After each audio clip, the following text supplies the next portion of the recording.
Welcome to our program, Coach-to-Coach. Today's guest is Mihael Solter. Works with business leaders through conversations on clarity and self-trust, helping them lead from within. Recently, he's been authoring a series of articles on LinkedIn called Being Present, Reflections on Leadership, Identity, and What Really Matters. Thanks for joining us today, Mihael. It's my pleasure to welcome you. Thank you, Greg. It's a pleasure to be here with you. Yeah, fantastic. The way I like to start these is to ask what first sparked your interest in coaching? Well, it's a slightly long story, but I'll try to shorten it down. Mm, My mom, she's a doctor, she's a psychiatrist, and I guess there was always some kind of a gene seeded or some thought seeded from her in it. I never went that route. I said, no way, I will go for a medicine or, God forbid, psychiatry, psychology, or such a things. But along the ways, it happened from time to time that, these things, this interest within popped out.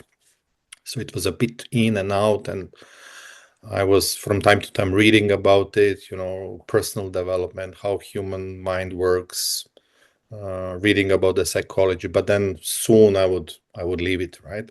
mm, So it was really not surfacing, and I was not really picking it up. And then it was probably more than 20 years back in my career in a corporate. I've been offered to be a coachee or the mentee. I've mm, been assigned a mentor, so to say. And that relationship didn't materialize well. I didn't see really the whole point of it. I've been assigned a senior person who was, uh, trying to share what he went through, but I didn't use it as I should. mm, Um, from today's perspective, I was rather looking at, what this person will tell me, because I'm the one who am the leader who know how to do it, right? mm, So I was definitely not ready to accept, and until probably a couple of years back, where I reached a point personally of having debates with myself. What am I missing to continue progressing? I have a Back then I had a pretty good career, still mm, do have in a corporate world, but somehow something was off, right? And there was these noises, signals within, which I was ignoring or pushing back in the past. But this time they were too loud. mm, And then I started a relationship with my own coach. Um, I started being coached. And for me, that changed everything. mm, That changed the whole perspective on myself, uh, rediscovered myself. And then basically, this is where I realized what I have been doing wrong under the assumptions which I had that I've been serving others. mm. Yeah, I was blind for a pretty long time, couple of decades. Yeah, yeah, yeah. Me too. I don't know if this. I mean, I'm relating to your story, but for me, uh, the word I want to insert in there, at least for myself, is innocently so. You know, Yeah, um, yeah, and I'm curious from your little story there, the if you know or can articulate like what was different from the first time when you were assigned a mentee and you weren't ready to working with a coach and being ready. What did you see that was different that allowed it to unfold differently? Look,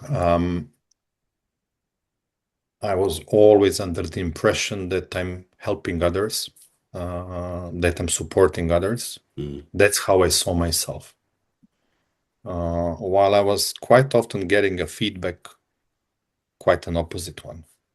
mm, And I was thinking, how is that possible? Because I truly, genuinely, and I know it in me, uh, I was really looking for the best of the others. but where I was coming from and how it was showing up to others was not like what I was thinking it is. And the moment what I realized, when I realized that's the truth, is when I rediscovered that I was not acknowledging myself, I was not loving myself as a human being. And when I start discovering that, I realized that without self-love, self-appreciation, self-acknowledgement, real, honest, and genuine, I cannot do that with others. Mm. I was always looking for what we are missing, what can be done better. I was putting aside all of the good things and looking for, those moments of failures or the moments where I saw the gaps. Yeah. Um, and the moment I realized that the real beauty is in not looking for imperfections or not adding more or not chasing, but really focusing on what's good Mm. and putting, the water in it, watering it like a plant for myself. Therefore, that start to realize for the others. Yeah. I love that. Yeah, Yeah. It reminds me of that metaphor that we often hear about the oxygen mask on the airplane, right? Like you yeah, have to put on exactly. your own oxygen mask first before you help Indeed. even your Yeah. child, because if you don't take care of yourself, you won't have the capacity to take care of others. Indeed, Greg. I took a biggest bottle with oxygen for myself. Yeah. I love it. I've kind of coined the phrase for that for myself called selfishly unselfish. Yeah, yeah, exactly. Or lovingly selfish for Yeah, the yeah, positive I side. like that. Yeah, I like that. yeah. So I'm really curious to hear about uh, how you're coaching, who you're coaching. Like, is there specific people, and kind of what's the basis for your coaching? I know, like a lot of the coaching I do is rooted in the three principles, but I'm curious what you're up to and how that plays out in the world. Well, I still work in corporate. I'm in corporate for a multinational company for more than 28 years. So I work with people in Mm, my day job. I'm with people. Uh, I do coach. You can say that I coach, but I work with people yeah, alongside with people, and this is what I enjoy doing. On the top of that, I do coach and I serve people beyond my day-to-day work. Um, I work with people who are, if I look at now, the pattern of the people who I work with mostly are people who are accomplished, who reach something in their lives, right? Who who had a good careers, but at one point they start struggling. They're searching for the answer. What am I missing? Uh, how to, move forward? What is the skill or the gap I want to close? mm, And I've been there. I've asked myself those questions as well. So how I work with people, I'm offering my experience, but not only as a stories to tell or the narrative to tell, mm, right? I use my experience rather to relate, to recognize the pattern, to recognize the fears which they have, me going through it. yeah, And those stories, my stories, and their stories, which can relate and which can which I can understand, this is where I can support them, mm, right? So this is usual pattern which I see. And these are the people I really enjoy working with. mm. Yeah. I don't know if these words relate, but the image I got, it was kind of like, people who spend their career climbing the ladder to get to the top, Yeah. expecting a certain level of joy and happiness and fulfillment and all this stuff. And they work their tail off for decades and get there and they're miserable. uh, Yeah. or, And then or, so or, what? or maybe not Exactly. miserable, but not having the enjoyment in the fulfillment that they didn't imagine. Is that kind of what you're pointing to? Indeed, Greg, Yeah. right? And because it's often, a point where one would believe, okay, I need to push harder, I need to deliver stronger, I Mm, need to be more of. And then once you are there, mm, it's emptiness. It's very numb feeling. yeah. And then there is a question, what's next, right? Mm, And then the questions which I have been asking myself is, am I enough? What's wrong? mm, What am I missing? And it took me a while to understand it's not about the missing, it's about shedding and removing the noises, the interferences, right? yeah. Yeah. The what's getting in the way stuff. Exactly what's getting in the way. Yeah. Exactly that. Yeah. Yeah. But we often don't see it, right? We No, often, no, yeah, no. of course. Um, I'm curious if you can share some specific examples, either for yourself or some of your clients, of how coaching has helped them, change their lives. When it comes to the, uh, I'll be, how you say, the selfishly, lovingly Mm, selfish, and I will share you my story, right? yeah. From I touched upon it right now. It's about really not loving myself, not appreciating myself. Mm, I was having the questions, what's missing in me, because I I succeeded pretty well in business. Again, good career, being appreciated as a leader, uh, but I was not feeling it. I was not happy. mm, I was always chasing for that validation or internal happiness. Internal sense of accomplishment was not there. And together with my coach, I start to work and start to realize what my judgments are. And I realized how many judgments I had about others, about people around me, about the environment where I am.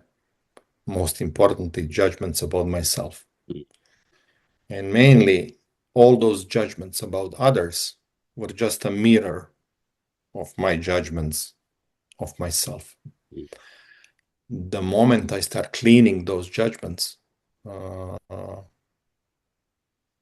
I realized that the truth which I found, I just rediscovered myself, my true self. Start being more loving, uh, start not putting my ego uh, up front, forget about my ego, but in the same time, willing to be judged mm, by others. And that changed everything for me. mm, That felt liberating. Uh, what others do think about me, how am I perceived, and things like that. mm, And then with that came the action, because that was my main block, my main, uh, how to say, my main self-destructive behavior, where those questions which I have been asking myself have been blocking me mm. uh, to progress, whatever progress means, Yeah. to create a relationship, to serve others better, to achieve the growth in business. Uh, and my learning is what I witnessed on myself is the biggest fear which have been blocking me, or the biggest thing which have blocking me is my own thinking why Mm, some things is not possible. mm. Yeah. I don't know if this will sound strange or not. I'm starting a program on May the 4th, uh, based on Star Wars quotes. I don't know if you're a Star Wars fan or not, but I am I did a the I did a old one, yeah hardcore. I did a sample of what this course is going to look like. with the quote from Yoda, "You must unlearn what you have learned." Exactly.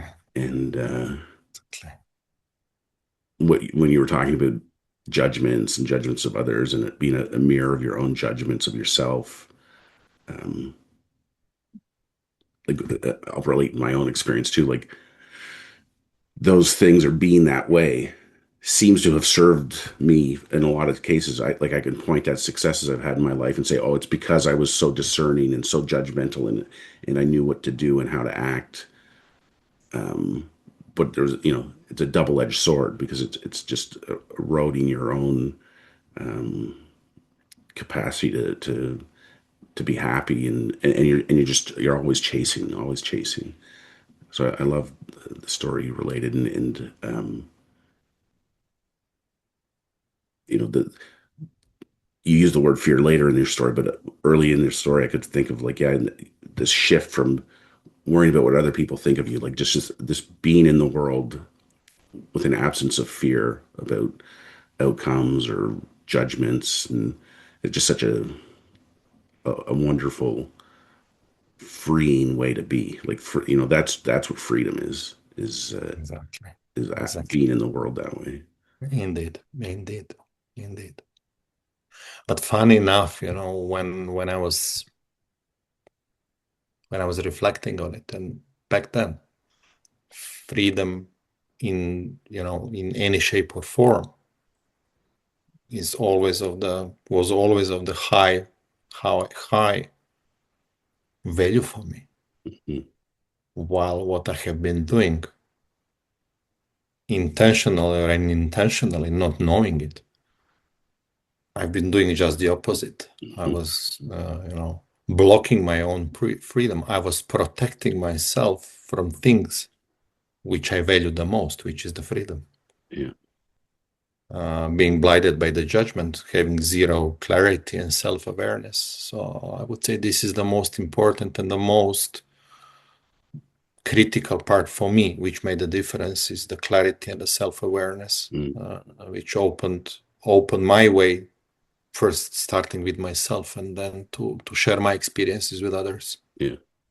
I'm curious, how has that changed um, the way you are in the world, in your corporate job? Is it like and have you had responses, like people go, like, pull you aside and go, "What's going on here?" Something's different. Well, it happens, indeed. But it's nice to hear it, but that's not the reason, Mm, or the driver for me to continue. no. Um, I hear it, I would say, probably quite often, Yeah. especially recently. Something shifted, something changed. What changed? What shifted? Which opens the conversations clearly, um, either within the team or even on a deeper conversations on one-to-one. Yeah. Um, but that recognition is not what is driving me, right? No. Yeah. Back then, It would have been. Yeah. yes. Back Yeah. then, yes. Oh yeah. Oh yeah. Yeah. Back then, that was the main driver, Yeah. right? Yeah. The attachment to the outcome. Yeah. Well, yeah, I'm seeing it as less of a validation thing and more of an invitation for others to be like, "I don't know what's going on with you, but I want some of that for myself." Exactly, exactly, Yeah. exactly. How I see it now, it's more as as the evidence that I'm on the right path, that I'm Mm, on a journey, and that journey is someone would say, a mountain without a top, right? mm, yeah. Rather than the attachment to a certain objective, and then what, right? Yeah. Yeah, Yeah. Yeah. I love that. I think of it as a journey without a destination. It's because you get to what you thought was the summit, and then the clouds clear, and you're like, "Oh no, there's another one up and there." there is another one. Yeah. Exactly, Yeah. exactly. Yeah, yeah, Yeah. absolutely, Yeah. absolutely right. I love it. Um, I don't know why, but I'm curious if there's any particular author or book or person that's been extremely influential in your recent development that you'd like to tell a story about? Yeah, but there are few. Yeah. I love uh, Chandler. I Mm, love what Steve Chandler writes, the way how he writes, how he talks. Um, so I'm consuming quite a lot of his work. Luckily, he wrote quite a few, yeah. a number of the books. So Steve Chandler is definitely high on the list.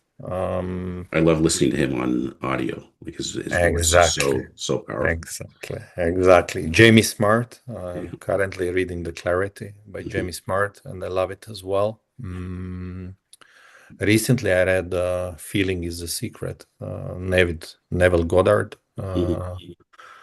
Also, a nice angle to how we perceive and how the mind works. And there are some links to Sydney Banks' works Mm. in it as well. Yeah. Yeah, I haven't heard of that one, but I like it. I like the idea of it. Um, yeah. Well, that's a great list of people to uh, associate with Refer to. Yeah, and exactly. Yeah. learn from. Yeah. Absolutely. Yeah. So I'm curious for our listeners, if there was one thing that you'd want them to know or take away from this conversation, what would that one thing be? Oh,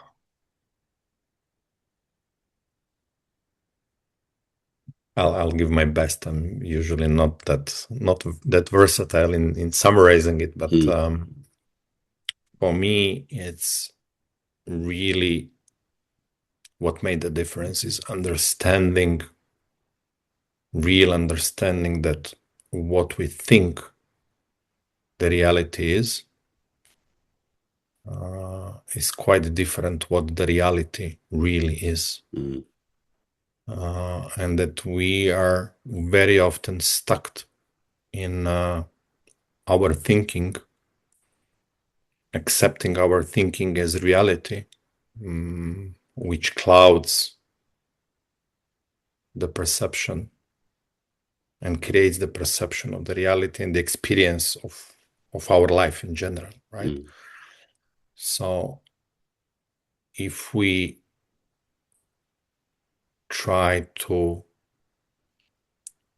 understand the reality not through the product of our thinking, but to doubt it, to doubt the doubt, to doubt mm, our thinking, and to close the gap between how we think the life works versus how it really works, uh, we can create miracles for ourselves and for others. mm, So let's not give too much credit to our thinking and what we believe the reality is, which creates the emotions for us and therefore shapes our behaviors. mm. Very often in judgmental way or in non-productive or self-limiting way. Yeah, yeah. Uh, what you just described is a wonderful gateway into a whole new experience of the being in the world and Exactly. unlimited Yeah, possibilities for yeah, ourselves and yeah, others. yeah. So, Yeah, it's a big topic, but yeah, in a way it's simple. Sometimes it takes a minute to realize it, right? To yeah, understand it. Yeah, yeah, yeah. Well, I know for myself too, the last 5 years or so, I've had many moments where it's like it can't be this simple. yeah, No, no, yeah, actually, it's pretty simple, but it's yeah, also pretty easy to get to lose sight of it and to forget. yeah, Mm. yeah. But we can always come back to it at any moment. Great. Well, if people are interested in learning more about what you're up to or getting in touch with you, how can people find you? Well, the easiest way is to find me on LinkedIn. Okay, My name, surname, Mihael Solter, and yeah, that's the easiest and the more convenient way perfect. for the to get in touch. Yeah. Maybe we can take a second. You tell me a little bit about your articles that you're writing on being present, because people can find those on Ah, LinkedIn. uh, yeah. I mean, no, what I write is personal reflections. It's personal lived experiences and personal moments. Mm. And I hope that those lenses which I offer can create and can spark people to take deeper in themselves, to find themselves, Mm. to relate. And I do hope that it may open the questions for the people to start finding the other way, not to take everything as a face value, what Mm. they believe the truth is. So it's an open invitation Nice. for the reflection. Yeah. Do you I know there's 7 or 8 of them so far. Are you doing those like Yeah, give or take. Yeah, every give month? or Yeah. take. Yeah, yeah. It's Cool. more or less on a monthly or a bi-weekly Yeah. basis. Yeah. There is no fixed schedule to it. Yeah, No. yeah. Cool. That's the best way to do No it. push to perform. Yeah. No. Exactly. Do things as it occurs to you. I love that's the way I go. Exactly. Exactly. Well, I've really enjoyed our conversation. I've loved meeting you and hearing about your story, and I'm grateful for the opportunity to help share it with others. So, uh, Thank you, Greg. yeah, Thank you. It was a real pleasure to be a part of your show. Really appreciate it. Thank you so much. yeah. Thanks for being here. We'll see you again soon. Thank you. See you.